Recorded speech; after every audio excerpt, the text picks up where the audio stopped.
ராவணன் ஆட்சியில் அனைத்துமே மர்மம்தான்.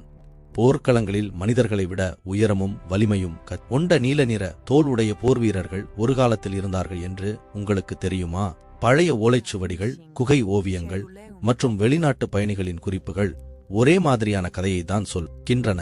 நீல நிறம் கொண்ட மனிதர்கள் இருந்ததாகவும் அவர்கள் முகங்களில் பயமில்லை, கண்களில் போர் தீபம் மட்டும். அவர்கள் தேவர்கள் அல்ல, ராட்சசர்களும் அல்ல.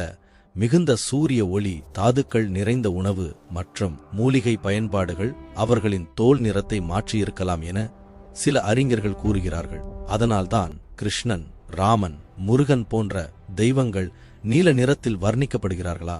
அவர்கள் உண்மையிலே பண்டைய போர்வீர இனத்தின் நினைவுகளா? வெள்ளி, தாமிரம் மற்றும் சில தாதுக்கள் அதிகமாக உடலில் சேர்ந்தால் தோல் நிறம் மாறும் என்பதை அறிவியல் சொல்கிறது. அப்படியென்றால் பண்டைய காலத்தில் இது இயற்கையாக நடந்திருக்குமா? அவர்கள் புராணமா அல்லது மறைக்கப்பட்ட மனித இனமா?